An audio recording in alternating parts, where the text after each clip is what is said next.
اللہ سے جڑنے کے لیے نماز ہے کہ نماز پہلی امتوں کو 2 نمازیں، ہمیں 5. پہلی امتوں کی مسجد کوئی نہیں، ہماری مسجد. پہلی امتوں کی اذان کوئی نہیں، ہمیں اذان ملی. اور اذان اتنا بڑا عمل بنا دیا میرے نبی نے کہ آپ نے فرمایا کہ اذان دینے والا قیامت کے دن سب سے اونچے مقام پر کھڑا ہوگا. حضرت علی فرمایا کرتے تھے کاش میں اللہ کے نبی سے حسن حسین کے لیے مسجد نبوی کی اذان مانگ لیتا. یہ حضرت علی فرمایا کرتے تھے. اور جنگ قادسیہ میں مؤذن زخمی ہو گیا تو اذان دینے کے شوق میں سردار آپس میں الجھ گئے، کہتا میں دوں گا، کہتا میں دوں گا. پھر قرہ اندازی ہوئی جس کا نام نکلا اس نے اذان دی. حضرت عمر فرمایا کرتے تھے اگر میں امیر المومنین نہ ہوتا، اگر میں خلیفہ وقت نہ ہوتا تو میں مسجد نبوی کا مؤذن بننا پسند کرتا. کسی کو اذان نہیں ملی، ہمیں اذان. پہلا مؤذن بلال بنا. پہلے مؤذن اللہ نے بلال کو یہ عزت عطا فرمائی. دنیا میں یہ ہے اور آخرت میں یہ ہے کہ میرے نبی نے فرمایا کہ جب جنت میں جانے کا وقت آئے گا نا تو جنت کی میرے لیے سواری لائی جائے گی. میں اس سواری پہ بیٹھوں گا تو اس کی جو وہ رسی ہوگی نا وہ ایسے نیچے گر جائے گی، یہ نیچے گرے گی. اس رسی کے یعنی اس کی جو لگام ہوتی ہے نا وہ نیچے گرنے کا مطلب ہے یہ ایسے نیچے گر گئی. اب نیچے گرنے کا مطلب ہے کہ اس کی ڈرائیونگ میرے نبی نے نہیں کرنی.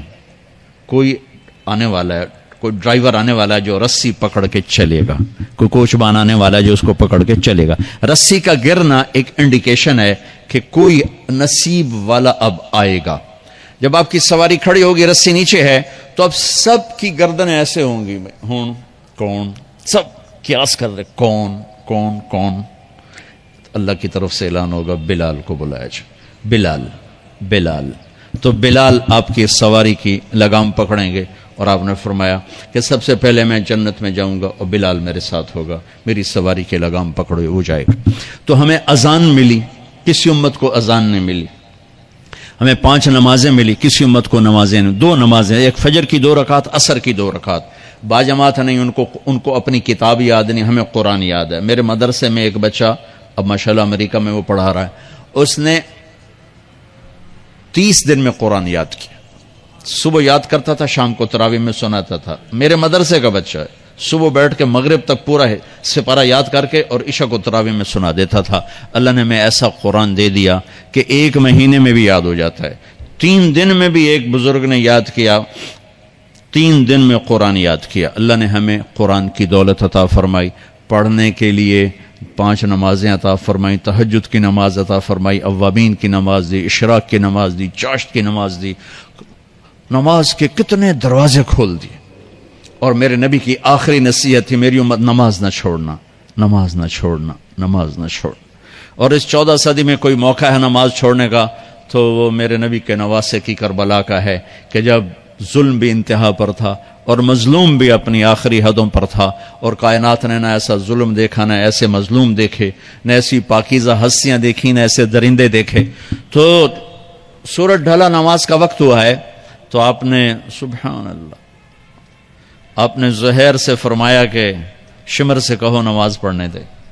نماز پڑھنی ہے، امت کو پیغام دینا ہے کہ یہ کسی حال میں چھوڑنے کا کام نہیں ہے. تو انہوں نے آگے بڑھ کے شمر سے کہا نماز پڑھنے دو. انہوں نے کہا نہیں، نماز نہیں پڑھنے دیں گے، ہماری تلوار چلے گی. انہوں نے واپس آ کر کہا جی وہ کہہ رہے ہیں ہم جنگ نہیں روکیں گے، تلوار چلے گی. تو پھر یہ نہیں فرمایا اچھا چلو ٹھیک سر دیو، فرمایا اچھا آدھے نماز پڑھو آدھے جنگ کرو. آدھوں نے نماز پڑھی، آدھوں نے جنگ کی. پھر انہوں نے جنگ کی اور پہلوں نے نماز پڑھی اور عصر سے پہلے سب کے سر کٹ کے نیزوں پہ چڑھ گئے. یہ وہ ہستیاں ہیں جن کو میرے نبی نے کہا میری آنکھوں کی ٹھنڈک حسن حسین، میرے جگر کے ٹکڑے، میرے جنت کے پھول. پتہ نہیں کیا کیا تشبیہات دی ہیں میرے نبی نے. اب جنت کے نوجوانوں کے سردار حسن اور حسین. اور پھر نماز نہیں چھوڑی. ان کو جنت کی بشارت تو ماں کے دودھ پیتے مل گئی تھی، کربلا کی وجہ سے نہیں ملی سرداری ان کو. وہ تو ان کے سر کا صحرا ہے الگ. ان کو سرداری جنت کے ملی ماں کا دودھ پیتے ہوئے کہ جنت کے نوجوانوں کے سردار ہیں حسن اور حسین. نماز نہیں چھوڑی. میرے عزیزو نماز نہ چھوڑ. اللہ کا شکر ہے میں آپ بچوں کو دیکھ کے مجھے اپنا کالج کا دور یاد آ رہا ہے. ہمارے دور میں ایک نعیم الدین صاحب گورنمنٹ کالج لاہور میں تبلیغ کا کام کرتے تھے، اور وہ اکیلے ہی نماز پڑھتے تھے، کوئی نمازی نہیں ہوتا تھا، اور کسی لڑکے کی داڑھی نہیں تھی، کسی لڑکی سوا سے ایک نعیم الدین کی۔ اب ہر کالج میں جائے داڑھیوں والے بچے نظر آتے ہیں، ٹوپیوں والے بچے نظر آتے ہیں، کوئی لڑکی کے سر پہ دوپٹہ نہیں ہوتا تھا، کوئی ایجوکیشن تھی۔